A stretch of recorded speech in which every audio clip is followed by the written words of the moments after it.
Halo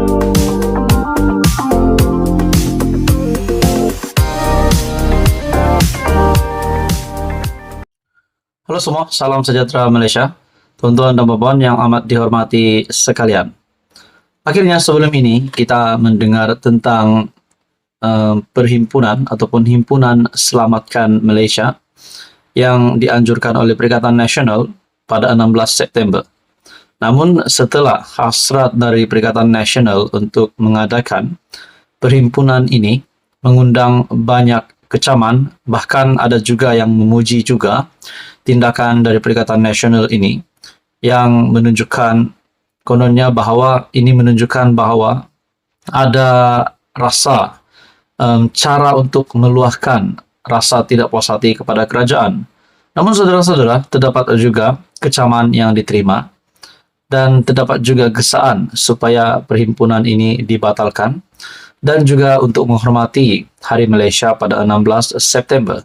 Tuan-tuan dan puan, seperti yang kita tahu, Himpunan Selamatkan Malaysia, cara rakyat luah tidak puas hati. Kita juga tahu ini dianjurkan oleh Perikatan Nasional. Tapi pada akhirnya, saudara-saudara, Ketua Polis Negara sendiri telah membuat satu pengumuman yang menggemparkan seluruh Perikatan Nasional. Menurut KPN, Ketua Polis Negara, satu artikel dari biharian.com, tak perlulah hadir perhimpunan, mana semangat Hari Malaysia, kata Ketua Polis Negara Tan Sri Razaruddin. Ketua Polis Negara Tan Sri Razaruddin Hussain menyarankan orang ramai tidak menyertai Himpunan Aman Selamatkan Malaysia pada 16 September. Menurut artikel ini, KPN tidak menyarankan orang ramai untuk menyertai Himpunan Aman Selamatkan Malaysia.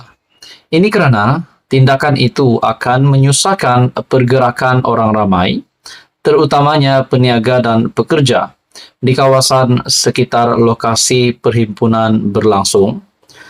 Razaruddin berkata, pada masa ini sebanyak 22 laporan sudah dibuat oleh orang ramai yang meminta pihak polis menghalang penganjuran perhimpunan itu daripada diteruskan. Setakat hari ini, kita, polis, sudah menerima 22 laporan daripada peniaga dan pekerja kawasan berhampiran, badan bukan kerajaan NGO, penduduk kampung baru dan orang ramai. Perhimpunan ini juga akan menyebabkan aliran lalu lintas terganggu hingga menyukarkan pergerakan orang awam pada cuti hujung minggu, katanya kepada BH. Beliau menyarankan kepada mana-mana individu yang ingin menyertai perhimpunan itu supaya membatalkan hasrat mereka kerana tindakan itu akan mengganggu ketentraman awam. Menurut artikel ini, saya menyokong kenyataan Menteri Dalam Negeri Datuk Seri Saifuddin Nasution bahawa Hari Malaysia pada 16 September perlu diraikan dan dihormati, bukan membuat kacau dengan berhimpun. Kalau kita perhalusi, penganjur sendiri gagal mematuhi syarat dengan tidak mengemukakan nama dan lokasi sebenar perhimpunan mereka dalam tempoh 5 hari menghantar notis pemakluman kepada Ketua Polis Daerah Dang Wangi, seperti yang termaktub dalam Seksyen 10 Akta Perhimpunan Aman APA 2012 katanya. Katanya, polis bagaimanapun akan menjalankan siasatan dan mengambil tindakan terhadap sebarang perkara yang didapati melanggar undang-undang dan perlembagaan negara. Selain itu, beliau berkata pihak polis akan tetap sentiasa menjaga keamanan dan ketentraman awam sebaik mungkin bagi mengelak sebarang situasi yang mengganggu ketentraman awam dan keharmonian masyarakat, menurut artikel ini. Jadi, adakah Perikatan Nasional akan meneruskan anjuran ini ataupun perhimpunan ini? Kita sama-sama nantikan. Ini kenyataan terkini dari Ketua Polis Negara. Sekian saja, teruskan bersama di dalam channel ini untuk info yang seterusnya. Halo semua, salam sejahtera Malaysia. Tuan-tuan dan puan yang amat dihormati sekalian. Seperti yang kita tahu, baru-baru ini ataupun sebelum ini, hangat tentang isu kecurian unsur nadir bumi ataupun RII yang melibatkan nama Menteri Besar Kedah Muhammad Sanusi. Akhirnya banyak spekulasi yang dibuat.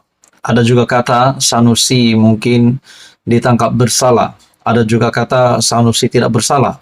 Pada akhirnya saudara-saudara Menteri Dalam Negeri yaitu Saifuddin Nasution telah membuat satu lagi kenyataan terkini berkaitan dengan RII.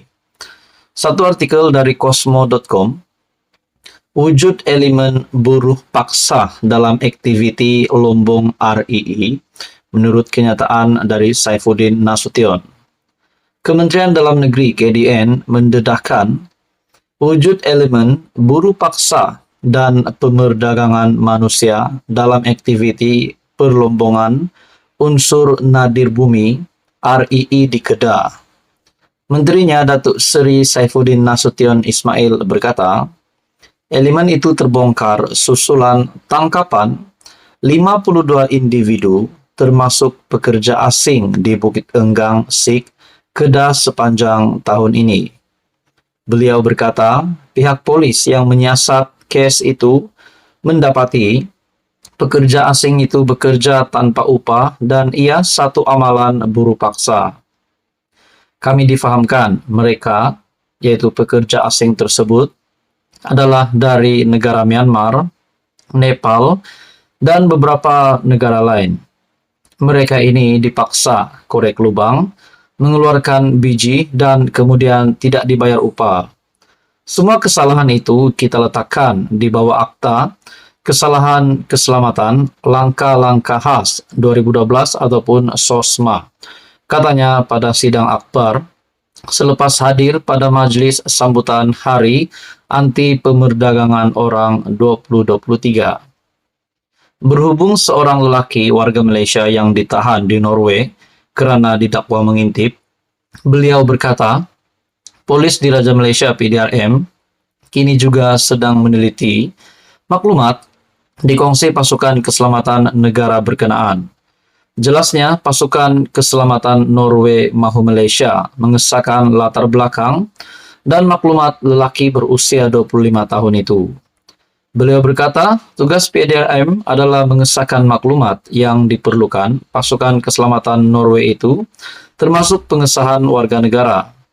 Dalam perkembangan lain mengenai Himpunan Aman Selamatkan Malaysia, beliau menyifatkan penganjuran itu dilihat tidak menghormati sambutan Hari Malaysia pada 16 September.